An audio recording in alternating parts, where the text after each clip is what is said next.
let's look at that power series question we had on quiz 5. So I'm going to rewrite it down. We had the sum from 0 to infinity, 1 over 2 to the n, x minus 4/3 to the n all over n. All right, so I just want to do this because I want everyone to see the potential errors that were made so we can avoid them on the exam, right? So first off, almost everyone did a great job. We could have done ratio or root with this particular problem. I'll start off with the ratio. We would have had a 1/2 n plus 1, x minus 4/3 to the n plus 1, all over n plus 1. And then dividing by the nth term, we would have had the reciprocal of that original sequence that we were summing. All right, so if we actually simplify all of this, you ended up somewhere looking like this. The limit as n goes to infinity. We had a 1/2 left over, an x minus 4/3. We still had an n in the numerator and an n plus 1 in the denominator. So as we've discussed in class, it's kind of nice to just take everything that doesn't have n, everything is multiplied by the n stuff, and bring it with its absolute value out in front of that limit notation. But either way, we should be seeing here the only n's that we have, the thing that we're talking about going to infinity, are an n and n plus 1, which is sort of that quintessential one I've talked about before, right? We could bring the 1/2 out in front. Our x minus 4/3 needs to keep an absolute value on it because, well, 1/2 is positive, so I can bring it out in front of that absolute value. I can't do that with the x minus 4/3 because I don't know what x is and it might be negative, right? So we need to keep those absolute values. And then I'll just go ahead and write this. We can see our n is always positive, so I don't need the absolute values on this n over n plus 1, but you can have them. It's not going to change anything, right? We know the limit of n over n plus 1 is 1, whether we L'Hopital or use just our knowledge of rational functions. So all of this is just equal to 1/2 times the absolute value of x minus 4/3, right? And our goal with using this ratio test, because that's what I did for this one, is to find values that are going to make this converge, right? Because we're looking for an interval of convergence. So we're going to set that entire result as less than 1. All right, so root tests, we got pretty similar. I didn't see many errors with the root test. It basically, if you did the root test, maybe a little bit quicker, you would have had the limit as n goes to infinity. Once we dealt with all of those roots, you would have had a 1/2, the x minus 4/3, right? Because the nth root of both those things raised to the n power will leave us with just those arguments. And then we should have had over n to the 1 over n. And then our knowledge of that particular limit, which is super useful for all of our root tests, that's going to 1, would have gotten us right back to this part right here. So that was the root versus the ratio, totally just a matter of which you feel a little more comfortable with. All right, and then solving this absolute value is actually where a lot of us got in trouble, like a ton of us. I didn't have much trouble with the just immediate rewrite with 1/2. The -1 is less than 1/2 times, oops, we don't need absolute values anymore. That's the whole point of doing this, right? Our absolute value is saying that whatever this quantity is, it's within 1 of 0. So that means it's between 1 and -1. You can think of an absolute value as like a distance. And so we don't need absolute values. A lot of you kept them here, which is not great. It's not technically incorrect, I guess, but it's definitely like bad. It's just bad. Like it's probably incorrect, but like, ew. So anyways, I didn't take anything off if you did that, but we should, as soon as we move from here to here, we lose those absolute value signs because we've dealt with the absolute value by putting in this compound inequality.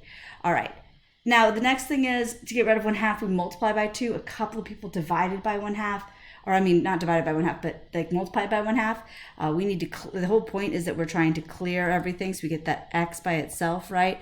So we're just dealing with like all pieces of this compound inequality together. And then we ended up with -2 is less than x minus 4/3 is less than 2. So we can see oh, okay, there's where our radius was. It's actually a radius of 2. And then we'd have to deal with the fact that our center is at 4/3 by adding that to both sides. So if you did all of that, you should have arrived at a negative 2/3 and 10/3 as your endpoint to this interval of convergence. So now it's time to test them.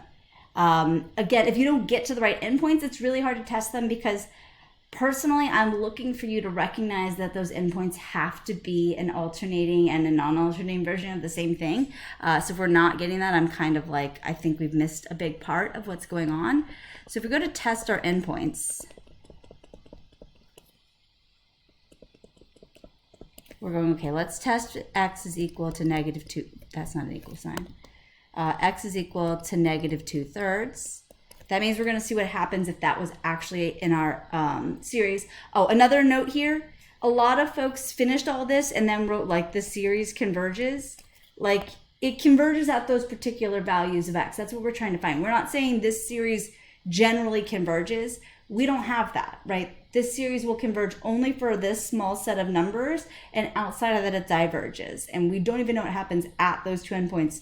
So if you wrote some statement about the series itself converging, that is a recipe for some lost points on this one. So anyways, now let's go plug that in, see what this actual series is if x is equal to negative 2/3. So we have a 1/2 to the n. We now have a negative 2/3 minus 6/3. That's a minus 4/3. That's a negative 6/3 to the n over n. And I think a lot of folks at this point just went like, cool, it's alternating. We can't say much about this alternating series because technically this alternating series is composed of two geometric type of bits, right? We have the 1/2 to the n, which would be kind of convergy vibes. We have a negative 2 to the n, which is not convergy vibes at all. And we have an over n, which is a harmonic, which is fine if we're talking about the series, the actual terms of that series. Those do approach 0, but we can't do our alternating series test yet. And we really don't want to. We want to clean this up to the point where this looks like what we expect, which is what we know. The ratio test is inconclusive when our absolute value of r is equal to 1. So these two things should either give me r is equal to 1 or r is equal to negative 1. So I could see here, okay, well, this is just negative 2 to the n. And I have a 1/2 to the n. I can combine those into the same exponential bit. I don't know how to say that, but I can multiply those two bases and I end up at my negative 1 to the n. So this is just negative 1 to the n over n, infinity, n is equal to 0, which we know converges by being the alternating harmonic. I don't need to use the alternating series test unless I want to. Alternating harmonic is one that we have in our like bank of like special series. So we can now say, okay, this has an equal sign, right? This one gave me my r is equal to negative 1, which is always the one that has the more likelihood to be the convergent one, right? We've got at least conditional convergence right now. And the thing is, by recognizing that, we have a big heads up on what's happening on the 10/3. Because what's going to change here? That negative 1 is going to become a 1. That's what's going to happen. And I already know that the harmonic doesn't converge. So I can come over here, I can do this, I can pretend like I'm doing math. I'm not pretending, but I can shortcut a little bit of the math because I realize, oh, 10/3 minus 4/3, that's just going to be 2. Okay. Now, a lot of students got to this point, 1 to the n over n, and I don't know what happened here. They felt like they needed to do a direct comparison with the harmonic. This is harmonic. 1 raised to any power is 1. This is still just the harmonic series, which we know diverges. So for the other side of this, for my r is equal to 1 side, we see that this doesn't actually converge. Our interval is done. We can put a box on this.